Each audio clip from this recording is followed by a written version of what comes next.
So if y'all didn't see, it took me a while to get around to this. Me and my grandma, like, Grammy, I mean, go way, way back. I'm talking like, I don't even know how far back I can go here really with it. It's like the first Christmas I can even remember, he was there. I'm the only child, so I was it. I am everything, you know. My grandmother passed yesterday, almost 82. If y'all been in the loop here, y'all know that you know that things were on a decline for a while now, and this was a particularly stressful thing because it was just like I knew it was coming, but I just didn't really know when, you know. Her and I were so close. Proud of me attending university in 2011. I was terrified to confess I paused studies to pursue live streaming by 2012. She believed in me and never judged.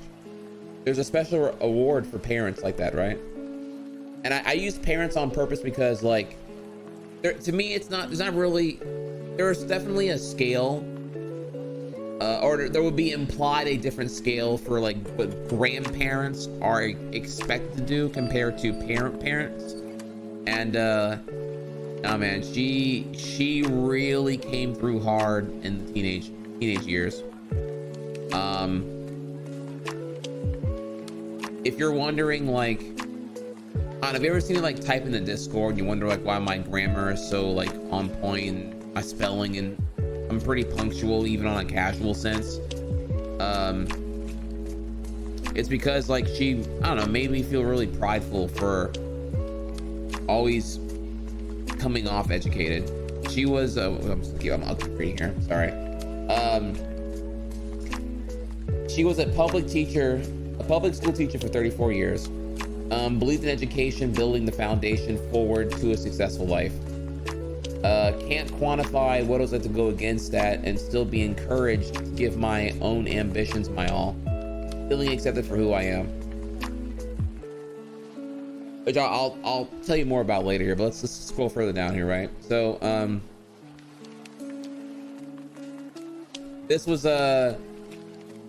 not really meant, you know, to show to anybody here, but I figured y'all would, this was cute for the thread and all that. But this was earlier this year. Drop the tea. Happy birthday tomorrow, Mikey. What else? It's better Eddie 17th. And you what? You said what? You love him. I love you. You gonna blow him a kiss without the tea? Being honest here, y'all, this was, you know, obviously February 16th, a day before my birthday this year. Her at that point, and her by August, it's just, I don't know. If I can tell you one thing, dude, I know it's the Rona, but if you can talk to him, phone call him, ask them how they're doing. Your loved ones, not just the grandparents, your loved ones, whoever. You know, really, you know, put 15 minutes aside, call them and talk to them. You'd be shocked how much that can mean to some people. I was doing really good. Yo, Adrika, thank you. Sending love your way, homie. Feels strong, man. We appreciate it, Adrika. I was doing good, you know, because I'd already accepted that the conditions weren't gonna get much better, you know. Her walking upright one day wasn't like, she kind of like lost that will to keep doing the aggressive rehabilitative therapy. And I was okay with that, you know. I didn't want to put her through any more of that stuff there. She seemed to be more tired these days and just kind of wanting to relax and enjoy her, you know, Nella wafers, banana pudding, and Cokes, even though she's diabetic and she has no business eating all that stuff. But I was like, okay, you know, I'll let her live a happier life rather than the you know, the healthier one. Yeah, I do want to clarify, my grandmother didn't get COVID. thankfully, that she was blessed enough to get in that regard, but more that due to coronavirus, the circumstances, visitation to nursing homes was limited. And I gotta tell you, man, yeah, it made the situation way worse. And what I gotta say about that is, like, I was very ignorant. 2019, I really thought that, like, nursing homes were the lazy way, oh, I don't care anymore, throw you over there and call it a day. I tried. I really did. I tried to be the best I could be, and I resorted to that as a last resort. But I also was ignorant to what that really meant. And ultimately, my grandmother with her dementia, and which is really problematic because she thought she was independent, but she wasn't.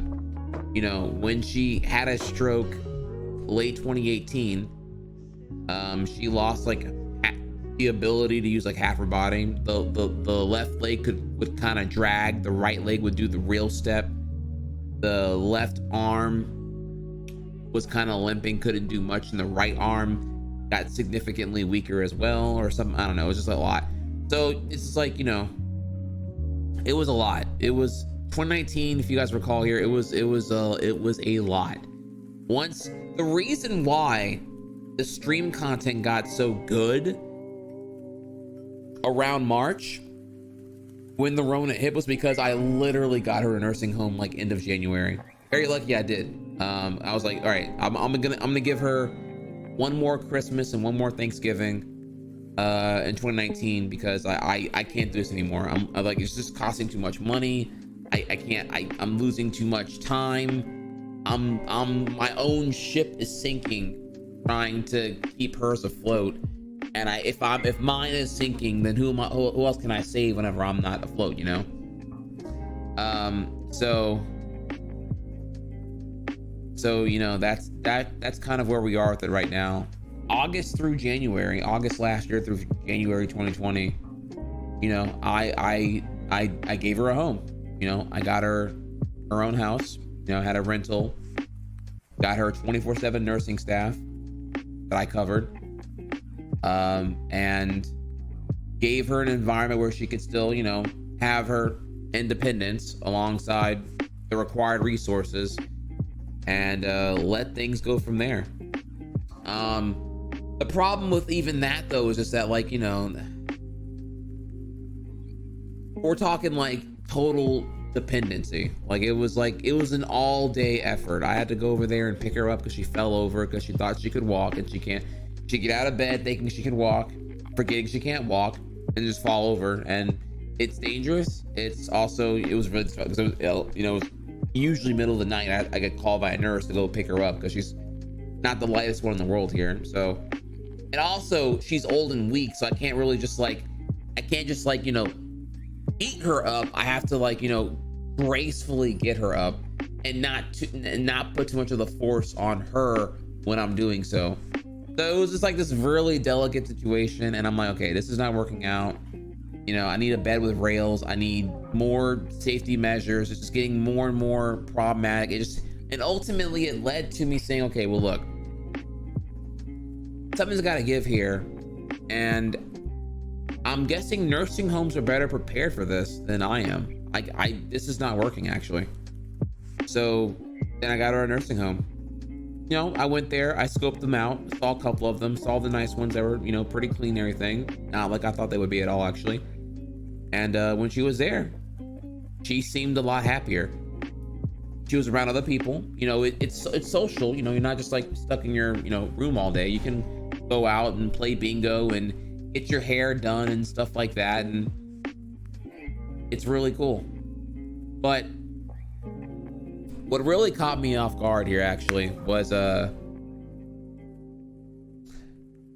fact that, like, when I would go visit her, whether it be for breakfast or whatever, sometimes I was the only one. I'd come talk with her, and it'd be like all the other people there were like listening to us talk because I was the thing to look at, essentially. Oh, she has a visitor. Oh, that's cool. I miss my family. Yeah, no, I'm being real here, dude. It was like, damn, dude. Not everyone had that luxury of having family that would routinely visit, I suppose. I'm sorry, I need to finish let me finish reading it because I keep forgetting to finish reading it. So, okay, all right. So I'll not derail and get back to in a second here. So, you know, her wishing me happy birthday, random. I never did get my Discord partner jacket back from her, but that's okay. She can keep it. Happy it was of use to her. This picture is probably from, I'm trying to think here. I don't remember where we are here, but she was cold and she wanted a jacket, so I gave her my Discord jacket, and all right, my swag Discord partner hoodie, never got that back. So wherever that is, I don't know, but you know, that's okay though. That's okay. COVID complications essentially forbid me from visiting and making her final 4 months hospitable and comforting. I ended up dissociating because I couldn't do anything in the situation. You know that feeling? Feeling uselessness as a mental defense. You know, she was alone, confused, didn't know what the virus was, just would ask, why are we visiting? Why doesn't anybody care? And that sucked.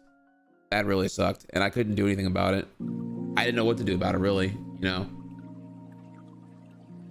it's not like, you know, she had the ability to like pick up the phone and call me. I can call her, but I'm talking by April of this year, she couldn't grab her own phone. The phone had to already be in her hand for her to really do anything with it, you know.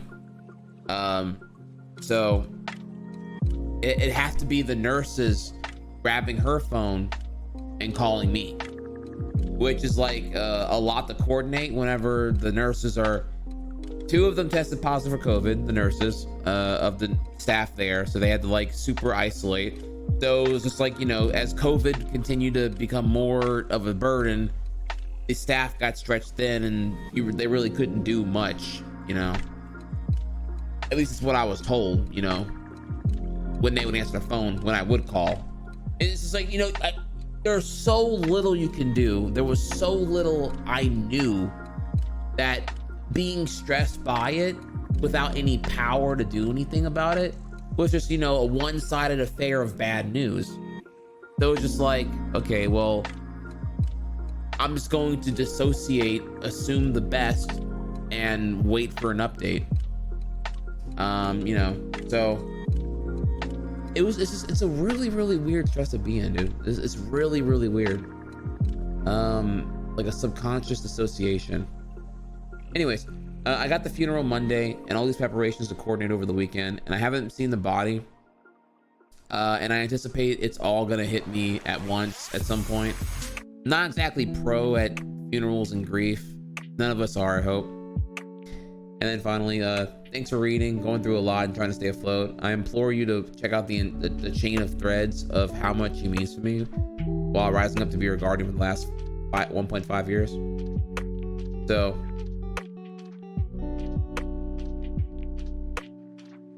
yeah, you know, and then this is like this was the second to last time where the nursing staff at the hospice care center told me she wasn't doing well, and that, you know, they gave me an exception visit because they knew it was going to be coming soon, you know. Or really, let me clarify that actually. Let me actually tell you what really happened here.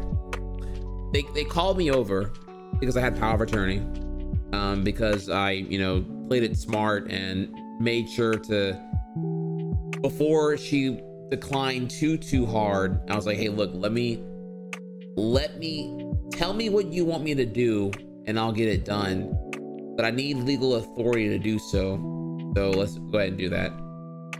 So I am telling y'all, if there's someone you care about of an older age, talk to them. Really talk to them and ask them, who do you trust? What are your wishes? And the POA was a big power play because it helped get a lot of things done for her. I mean, I'm talking like will, insurance policies. It was wild, man. There was so much that when we sold her house, there was so much paperwork, paper trails to reverse engineer to figure out who was what and what was this and everything else. And oh my God, dude, it was fucking wild. And it helped a lot. It made a lot. Whenever she had like a major thing go on, right? Let's, for example here, let's just bring up when she was vomiting blood back in like June because of some constipation, digestion issues or whatever, right? It wasn't complicated because like they would oh, you have POA, cool, we can talk to you. And they would just tell me everything. Yeah, we did this and we gave her this and we can either do this or do that. What do you want to do? Rather than just like have it, oh, no one's here who can, like, you know, she's currently medically induced right now. No one's able to like really say or do anything ultimately, right?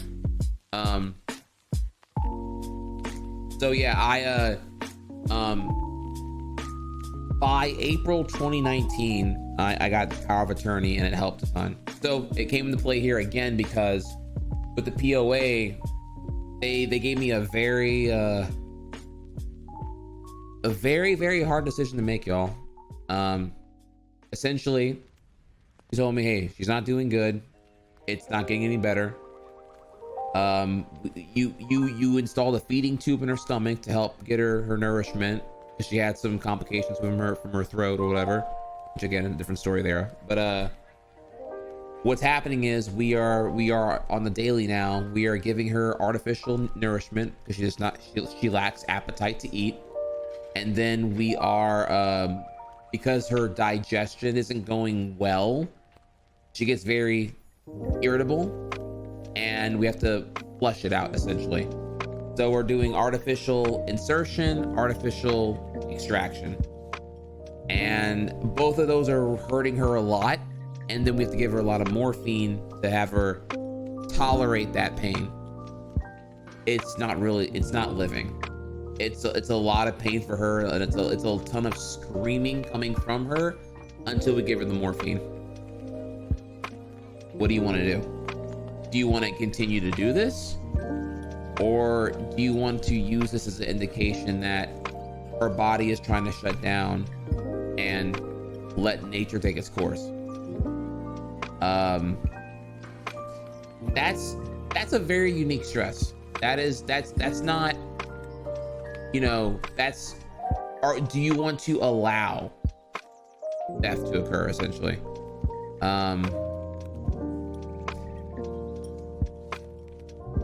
It's a lot simpler when it's a one-track road and you can just say, I mean, what else am I gonna do? I can't do anything. But I had that call. I don't know. It was an easy call to make, actually. I was like, no, let her comfort care. You know, I stopped putting up a fight a long time ago. You know, as far back as like July 2019, I said, no, I'm not gonna give you any Coke. No, I'm not giving you ice cream or whatever. We check your blood sugar first, give you your insulin, see where your levels are at, and if you behave and don't backstab the nurses or anything, maybe you'll get some ice cream. You know, you got the diabetes, you get blood sugar and all that. You know, I would be responsible, but you know, that was whenever she was like, you know, we were gonna, like, you know, team Faye, we're gonna rehab, we're gonna get back up and walking again, need her at that good health, you know, that way she can like be independent again. You know, it was gonna be a far shot, but you know, she said she had the fight in her, so I was like, cool, I take you for your word. I trust you, so you got fight in you. Let's go ahead and let's rehab then. But you know, that was then, you know, and after seeing stagnant progress and just kind of like, you know, kind of seeing the writing on the wall, I caved in. You know, I wanted her to just, you know, kind of enjoy her time in her company. So I stopped fighting her on what she wanted: her Cokes, her ice cream, her Nilla wafers, her sweets. You know, she wanted what she wanted when she wanted it, stuff like that. So yeah, it was a no-brainer. I was like, no, let's. Oh, I'm sorry. Also, no, when they asked this question here, this also included the exception visit during COVID, where this picture was taken here.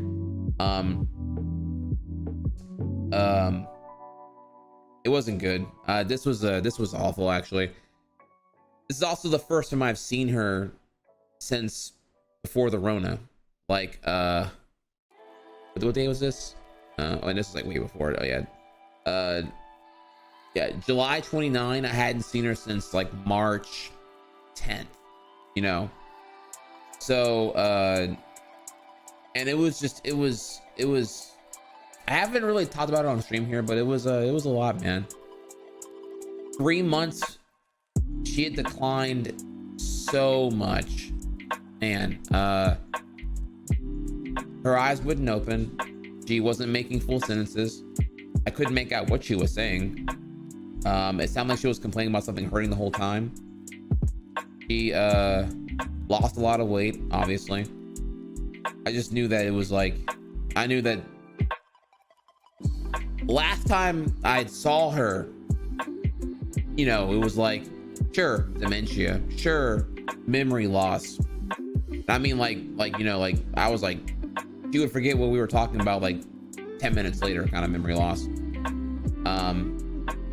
And I found that to be kind of like a, you know, okay, ooh, I need to look out for you more because you're so fragile now with your mental state.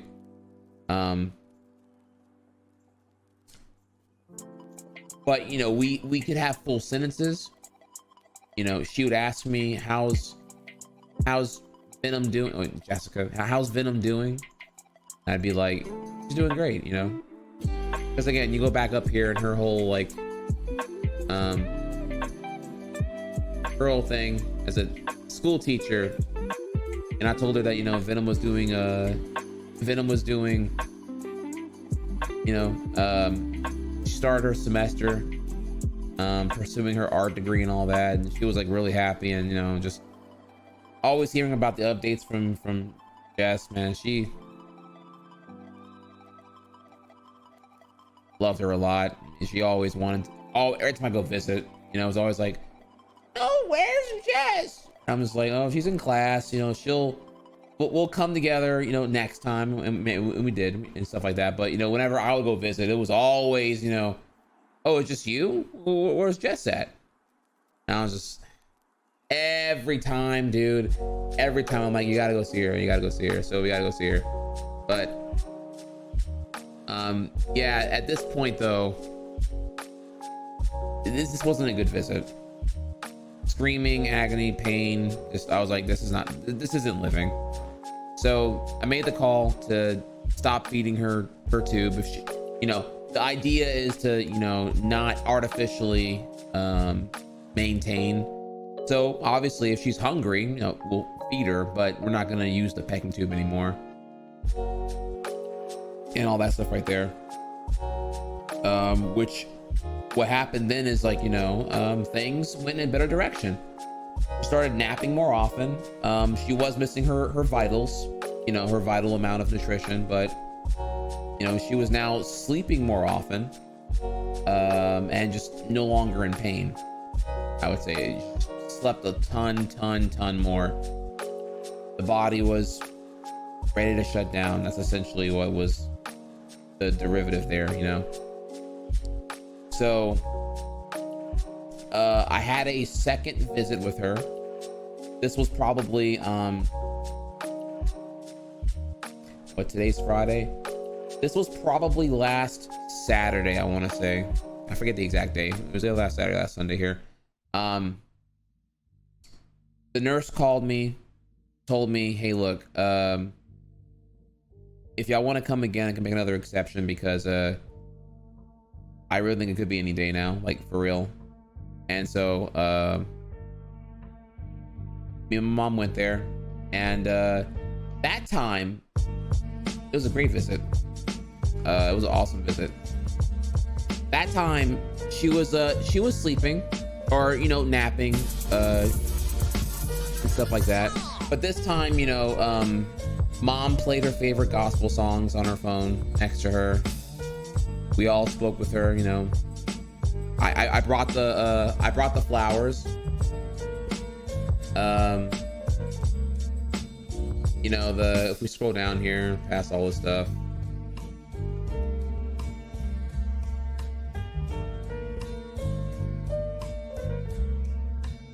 the flowers that Tempo sent, I brought those flowers. I found it actually really hard to talk to her. I didn't know what to say. I'm like, well, how do my last combo, well, how do I summarize 31 years of coexistence in a couple sentences here?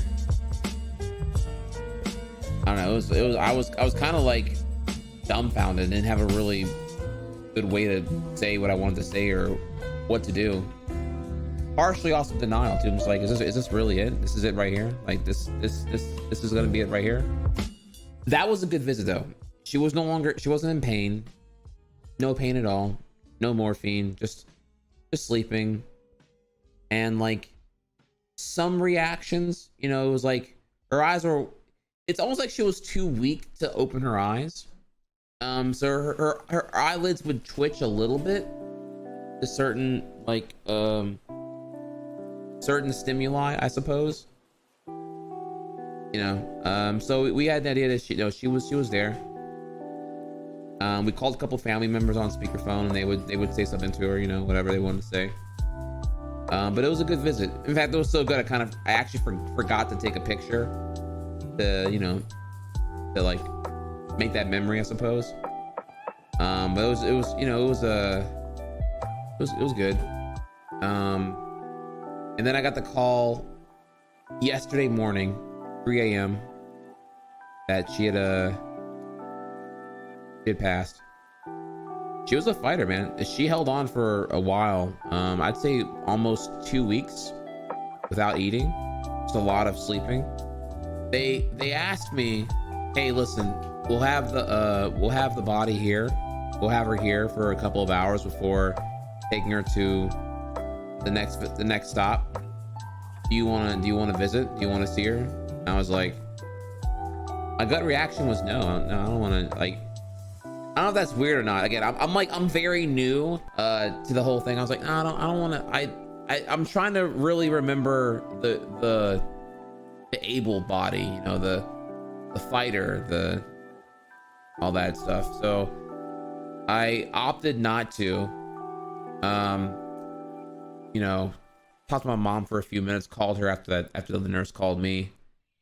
Venom woke up in bed, and we ended up talking for like an hour and a half, just kind of calm me. And it's like middle of the night, just calm me down a little bit.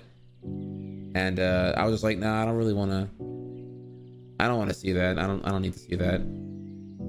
You don't want like these like painful memories to be like the impact, right? You want to celebrate how they lived, not reinforce how they die, right? So ultimately, like, people, some may say I'm doing pretty well. I'm holding up really well while talking about all this, but I don't know, man. I feel like I'm in a really weird mental thing right now, because like, a lot of this, it didn't happen gracefully. It happened in the absence of my involvement. I didn't get to visit her and give her that continued comfort that I really wanted to because of COVID. Visitation, I don't know, it's that simple, man. Because I couldn't visit her, that kind of made the whole thing fall apart. And if I give it a lot of thought, which I try not to, it's like, if I try to think about like what was going through her head, the memory loss, dementia, no one visiting, her alone, confused, understaffed nursing care at the nursing home, just, it can it can be, it can make me kind of skin crawl. It's like, damn, dude, I really, really, really, really wanted that to not be the case. But, you know, also think about it. I did everything I could. I did everything I could. I mean, I'm talking like I took her to her primary care physician appointments. I bought her a wheelchair. If she did not want a wheelchair, and I was like, dude, this woman right here, man, she was like, I don't need a wheelchair, I'm fine. And I'm talking like she walking like, I mean, she walking like there's like no backbone, and just like, you know, she'd get tired and I'd be like, okay. And I'd have the wheelchair in the car, and I would just like, I'd pull it out and she would sit down, wouldn't even look at me, just as if she expected the wheelchair there. Man, dude, she was wild. And I'll tell you what, dude, just, I had to, like, you know, just not even put up a fight, not even say I told you so. Just, you know, okay, all right, you gonna wear it eventually here. There was a couple times, by the way, about last February, March, she wanted to go shopping. She was prideful and like, no, I can walk. Y'all, that was like an hour and a half. Walmart alone, stop one, like an hour and a half. Like, I was like, all right, well, look, we ain't doing that again. I'm getting you. I went to the store, got her a handicap wheelchair or whatever, and I was like, watch. Now we ain't doing that again. So, yeah, man, I took her shopping. You know, moved her closer to me, got her out of her house, helped her sell her house, pay some medical bills. Got her a way better primary care physician, you know, and me and her would talk all the time, you know, because Grammy got the dementia, so we always would just like, we would have like one of the doctors, nurses distract her, and then me and the actual doctor would just like talk for real about what's really been going on. Yeah, here's her current medication. Here's, you know, what she does right now. She eats like this, but I'm trying to give her that. And she's talking about, you know, she wants to walk again, but I don't know if she's gonna have the ability to do so because you know, I'm spitting out like, you know, I'm like rap godding to this doctor, like low key in the hallway where my grandma can't hear everything. 50-month try Ponsu. Do you know all that good stuff right there? So, oh yeah. Okay. Yeah. So okay, some old memories here. Okay.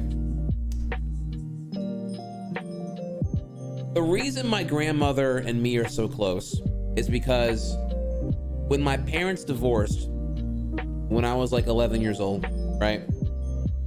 And I moved from Florida to Louisiana with my mom, who has full custody. It's my grandmother who welcomes me with open arms. Oh, my baby's back. Oh boy.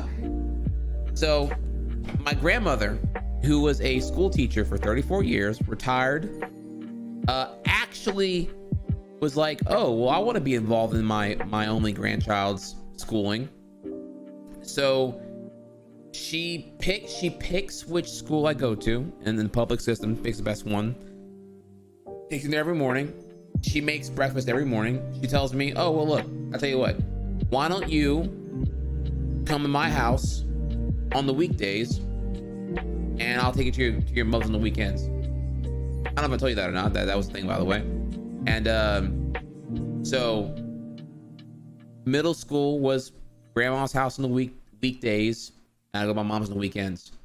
Which you may think, well, damn, dude, you go to your grandma's for most of the week? Is that kind of whack? No, my grandma had that fire internet. My mom and them stayed way out in the country. They didn't have internet out there. I kid you not, there was actually no internet. Like there was no freaking. To give you an idea of how country where my mom stayed, they didn't even drop a cable line. You know the fucking the big telephone poles. There was no cable line dropped in that bitch until 2003. I'm talking 2001 here. Okay, so like, oh, you got internet? Oh shit, man. Well, yeah, fuck the sticks. Let me come holler at you real quick here. So, yeah, grandma got the internet, dude. That was what's up. So, you know what I mean? So, Now, imagine like, you know, my grandma's getting to like really, you know, because I've never lived with her before. You know, I'd visit every Thanksgiving and she'd come every Christmas. But living with her, you know, it caught on real quick here that, you know, oh, he likes video games a lot. And so, you know, she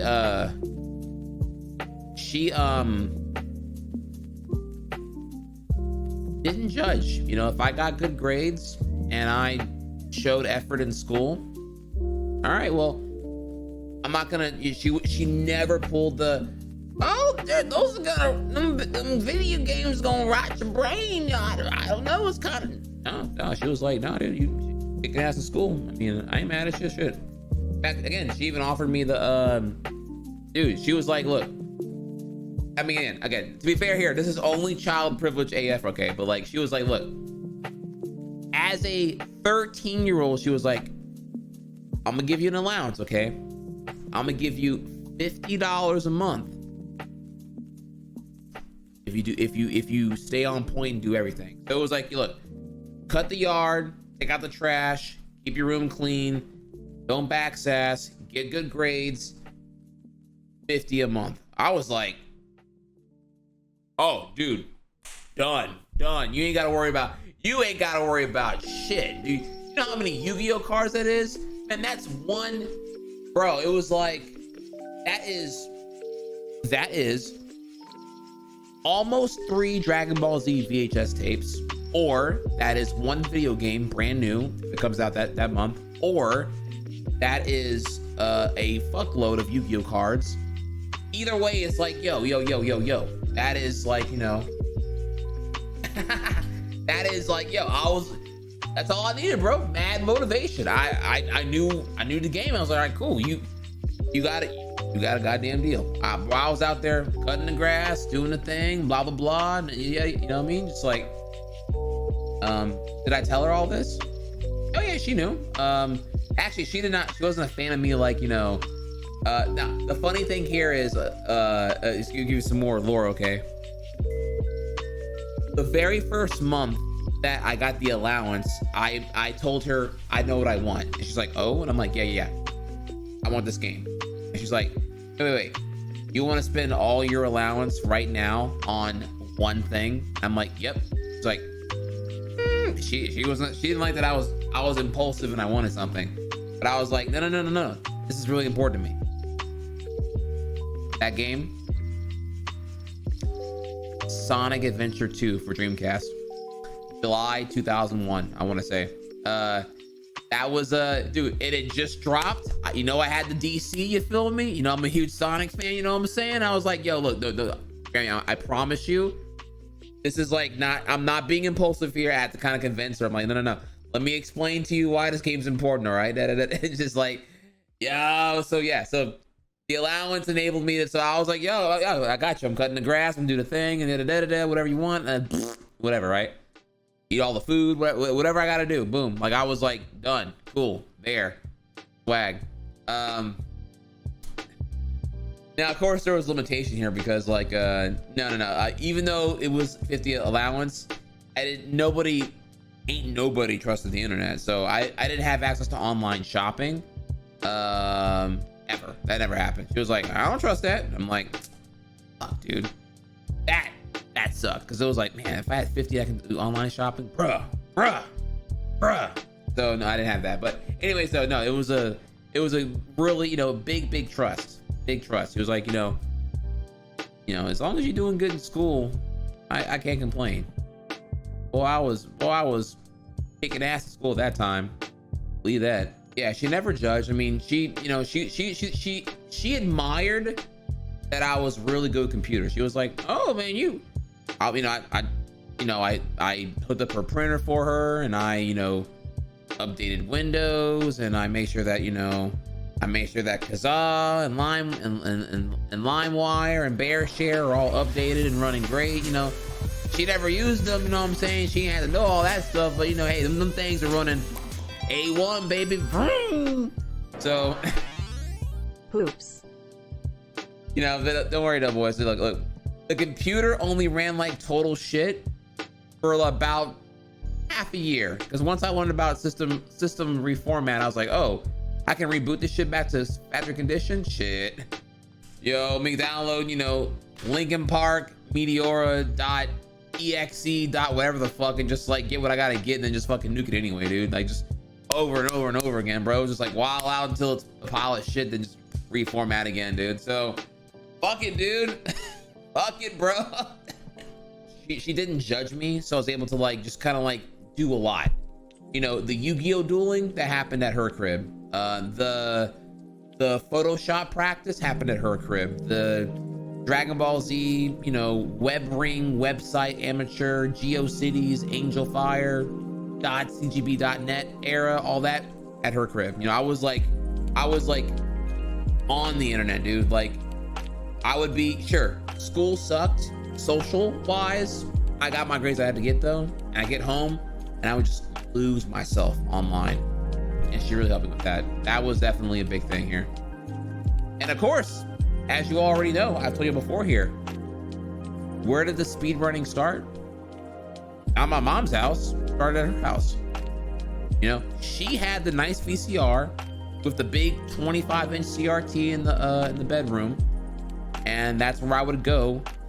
Not around my annoying ass cousins who were all, you know, I think all, you know, they're all ages like 8 to like whatever 13. No. I had what I needed. You know, others may have been worried that I was alone all the time, but I had the internet and I had speed running, and it was like, yo, I was going in. You know what I'm saying? So I did that there. My first speed runs by 2005 were recorded at her house in the room on the VCR, right there where it began. Fast forwarding though, you know, I'm sorry I don't have pictures here of all that shit too, by the way. Forgive me, I don't, you know. Fast forward here and a little bit here, right? And let's go back actually. So her husband, my grandfather on my dad's side, Papa, who I don't have a picture of. My Papa passed actually exactly almost 10 years ago. 9 years, 11 months. Yeah. 1 month shy of exactly 10 years. In fact, 1 month and 2 days off of 10 years, I would say, actually. But my Papa also was really great. I mean, the thing he taught me, y'all, is that, like, you know, I feel like a lot of times I always want to talk about how rooted and judgmentalness parents can be. Parents, guardians, grandparents. You know, a lot of people have like preconceived notions of who you are and what they expect out of you, right? But what's crazy to me is that, like, my grandfather was a sports athletic coach. Brought his team, I don't know what to even call it here, to state, and won state twice in the 80s. Man had a clout on him for sure. Was a phenomenal baseball coach, and loved sports. Obviously, I am not a sports pro person. I don't even know what to even call it, fanatic, I guess here. And you would think that, damn, dude, wow, you don't like. By the way, my grandfather and my dad both hella sports, especially baseball, and then there's me, and I'm the only child, and it's just like, while my father always pushed me on sports, definitely did the whole preconceived assumption, blah blah blah blah stuff and all that. Grandfather never did, even when I was there. And I mean, dude, and I'm thinking back now, and there's so much, man. There's so much. I'm talking like in the neighborhood, you had like Kobe and Corey and all the other kids who were just like, you know, they were playing football and shit in the field and blah blah blah. Then there was me in the house all day long, on that computer, rotting my brain away. And he could have so been like, you know what? He could have high road. He could have. I kid you not, y'all. He could have high roaded me and said, hey, boy, if you don't get your ass out that computer and get your ass outside and go enjoy that sunshine and don't come back in here until the sunlight, until the street lights are on. You know, he could have pulled that card. And I've been like, all right, whatever, dude. I'm gonna go play football and learn how to play it and suck ass at it and blah blah blah, whatever, and get shitted on because I don't know the hell I'm doing here, whatever, right? No, he never did. He'd be like, actually, again, this Papa, who I'm talking has 12 bloodhounds in the backyard for hunting, got his fun dogs on the side or whatever, hunting, fishing, all that. I mean, every weekend hunting and fishing, you know what I'm saying? And he was just like, he was, he'd come and ask me, how you doing? You know, he'd come in all the time and just try to understand it, didn't really get it, but didn't like shit on me for it. And I tell y'all what, man, that's the one that really hits me, because like he was the one, he was that parent that I feel like I could really have a confidential conversation about something that was really on my mind, and he would give me his real and not feel judged for it. That's something that even my grandmother didn't really. I felt like we were close, but like I could talk to him about something and I really feel like he would give me like to the best of his ability, an objective and confidential answer, and that would really help me a lot in a certain pickles, you know. He gave me that, you know, for real. And the thing about him is that he was actually in great health. He worked out every day. I didn't. Again, this is Fat Hex here. So I was like, you know, I didn't work out at all. You know, I liked a lot of bad things, cookies, whatever, right? And that wasn't exactly on point health wise. And he was incredibly healthy for his age. And he never got to. I was not into working out and fitness like I am now. Like, you know, I wasn't really doing any of that at that time. I think he'd be ecstatic to see where I am now. You know, he passed September 10th, 2010. He was, I believe, 73.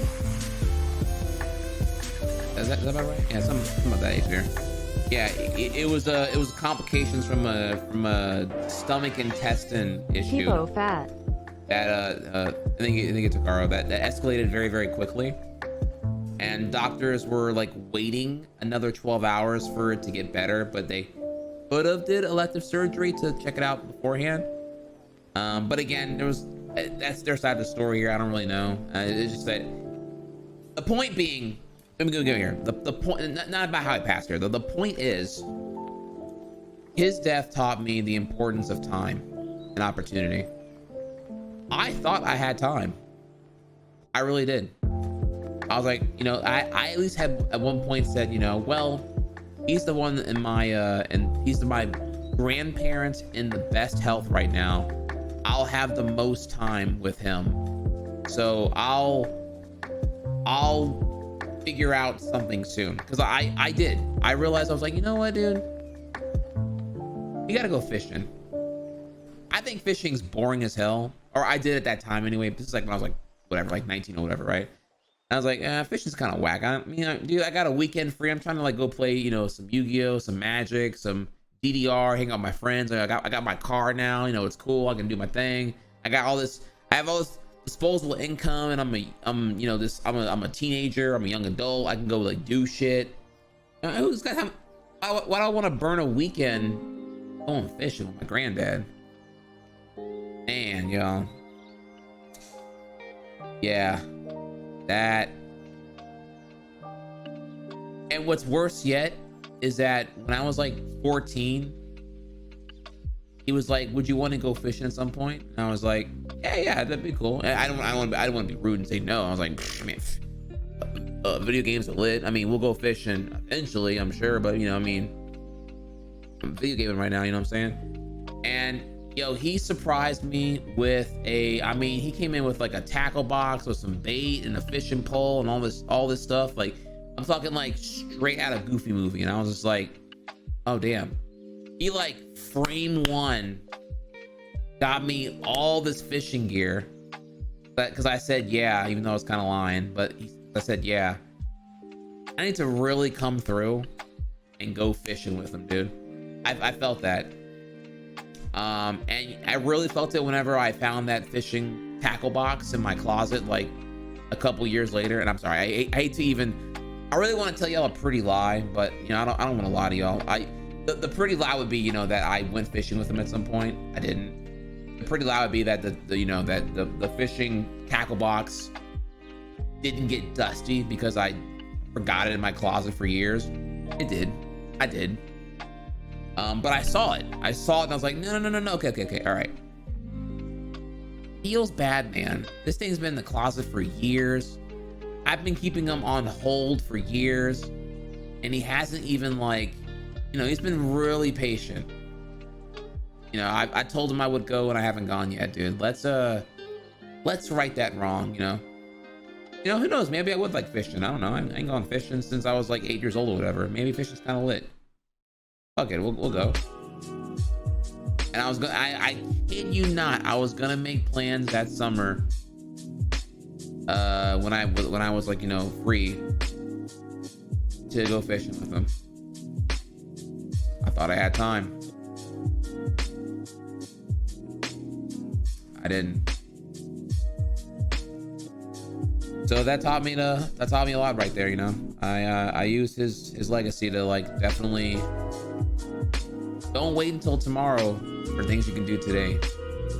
Man, he even watched cartoons with me. Like, he didn't like the new stuff, the ADHD stuff. He didn't like all that, but man, he would sit down. We would watch, you know, Looney Tunes, Tom and Jerry, anything old school. He was about it, dude. We'd watch cartoons together. It was pretty rad. He really enjoyed that. I'm running out of like what else to say here, really. Like, so here's what happens now, okay? So she passed yesterday. I did some funeral stuff, ordinations, whatever. Had to do some really weird things. You know, we had to pick out her casket. You know, get details on her obituary. The funeral's gonna be Monday.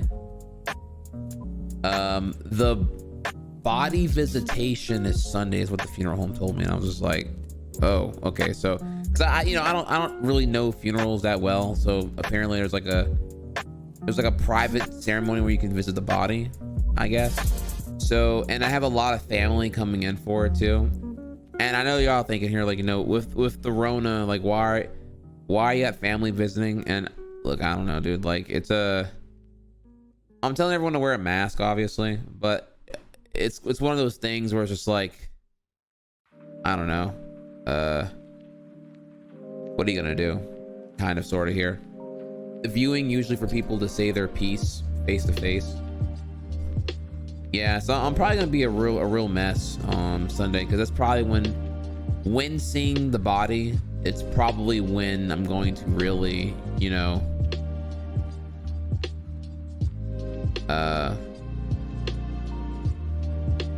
you know, it'll really hit me, like really hit me, because whatever you got to think here, whatever I saw the last 2 visits was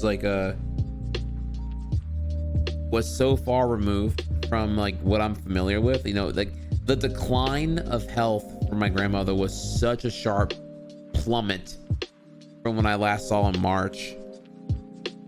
I didn't even recognize it, really. Yeah, so I don't know, dude. I don't know, man.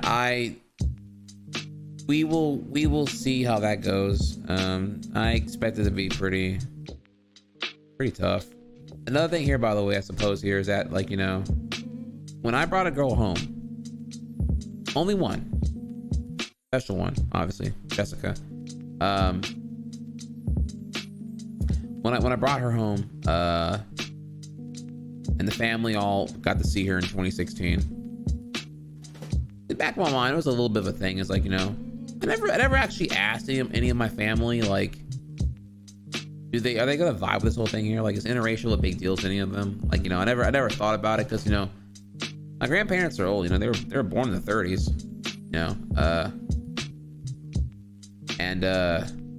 so I just kind of assumed that it was gonna, you know, or I don't know. I didn't really think about it here, but I was like, oh wait, I don't know how this is gonna go actually. Oh, cool, loving. So, you know, yeah, I just, you know, it was from the very jump. It was never even a convo to be had. It was the unspoken acceptance of someone I liked and loved by another person I liked and loved. And that was great. You know, should be how it is, but I figured I'd bring up bonus points here, you know. And that does deserve some credit here, you know. You know, I think about it, my grandmother was born in 39. You know, living through World War II, segregation, civil rights riots, into civil rights movement, into post-segregation. That's a lot. And unfortunately, I never got to really pick her brain about what that was like, you know, before her decline. But, you know, that's definitely something to admire right there. Yeah, I was gonna say, yeah, actually, yeah, my calls to action for y'all is, like, you know, right now we're in the middle of the Rona, dude.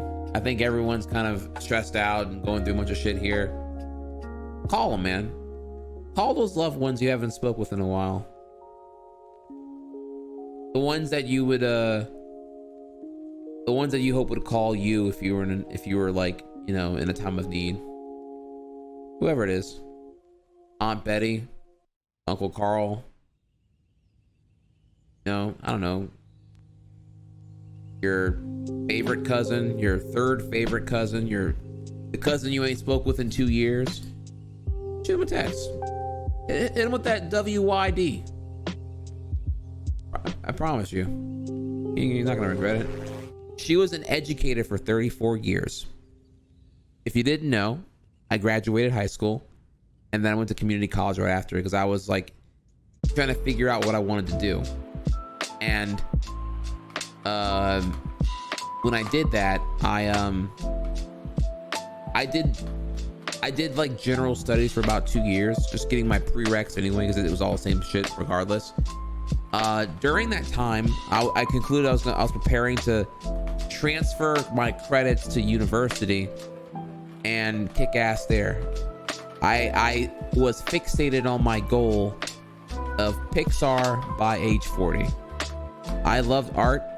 I loved animation.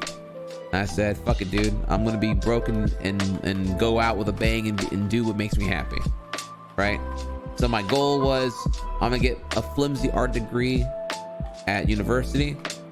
I'm gonna grind my portfolio for a couple years, you know, build up that resume a little bit more of the portfolio. I will then go to a dedicated art institution and level up further, grind some more, until one day, from a combination of experience and a decade of, you know, hard work, maybe I could attend CalArts, the California Institute of Art, often where Disney and Pixar hire out of.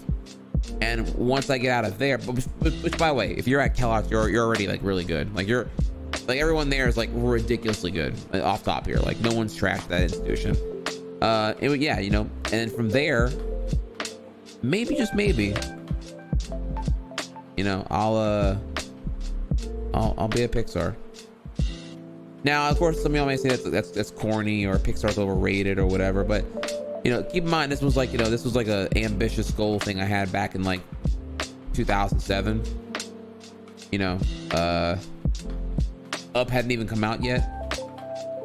You know, so dreams be dreams, man. So I was humbled. I was like, no. I know this is gonna be a hard ass goal. So if I say before 40, I think I can get there actually. So yeah. Now the thing is, for her, where it all came into play and changed here was whenever I was in university and I was a full-time art student and I was doing my grind and doing my thing, Twitch, speedrunning, streaming, I saw it, you know. I saw everyone else doing the streaming thing and I wanted to give that a shot so bad. I really did. And I thought, damn, dude, I'm stuck in this university on this campus, you know, 5 days a week, you know, grinding my ass off for this art shit. But I could be doing Twitch right now, dude. If I took one semester off, I could give it a shot. Because my growth right now is so throttled because I don't have any time to stream. I would stream like maybe twice a week, you know. But I was scared. I was scared to tell my grandmother, like, yo, look, I'm you know, hey, I might pause semester to give this little thing here a shot real quick. So I did, though. By fall 2012, I took one semester off to try out Twitch a little bit more. You know, I went from a 50 viewer Andy to a 300 viewer Andy within like 2 months of putting in that work. And I was like, oh shit, we can do this, boys. We can do this. I took off that entire semester. That same semester, I got the Tryhard Global event to happen by November. You know what I'm saying? And from there, you know, it kept on going from there. You know what I mean? It was crazy. But I was, yeah, man, 300, boy. So, you know, I was scared to tell her that because I was worried my grandmother was going to be like, boy, you quit your education for what? Like, it would have felt like a rejection of her upbringing, essentially, you know? So I ultimately, get this right, I had to, I didn't tell her this until later that year, like 2013. I told her, I was like, I only told her when, this is the great part, okay, right? So, yeah, I don't know this here, maybe you do not here. I got invited to go to Hawaii, Honolulu, Waikiki, Hawaii in July 2013, I think. It was 2014, I don't remember, whatever it was. Whenever I went, that's when I told my grandmother, hey, look, I want you to know that I told her everything. Look, I haven't been to school in 2 semesters, but I've been hard at, for a reason though, I've been hard at work on this opportunity I've been pursuing here. It's been growing, and I got invited to do my gaming thing at this expo in Hawaii, and they're paying for it. How crazy is that? I'm gonna go, I've never been west of Texas and I'm going to Hawaii. Isn't that crazy? So I you know what I mean, I threw her that crazy news and she was like, oh wait, you traveling and stuff? And I was like, yeah, isn't that crazy? Yeah, it's just yeah, it's, I'm trying to know what to even say to that, really. It's like, I just wanted to make her proud, man. That was the whole thing. You know, I knew that me being in education and doing shit with that was like, that meant a lot to her. And I had to make sure that if I was not doing the education grind, well, again, really, I want to clarify too. It wasn't even like I wanted to bail. I was like, okay, look, the Twitch thing is happening now. And I caught myself daydreaming about Twitch and streaming and giving it a real shot while trapped in these these art classes, dude. Cause I can do the art whenever, dude. The art's not gonna go anywhere, but I can try Twitch right now. And if the Twitch falls apart, no big deal.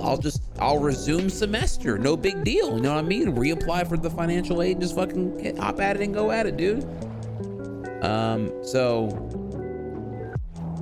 that was my plan. I was like, yeah, if she trips, I'll just be like, look, Grammy, I'm gonna like, you know, I'm not giving up here. You know, I'm not like, it's not like I'm, you know, pissing away my future. I'm gonna go work, you know, I don't know, part-time jobs and random gigs to get by. You know what I'm saying? So that, and yeah, I had, you know, we had great reinforcement that I was on the right path, man. I kept pushing it, dude.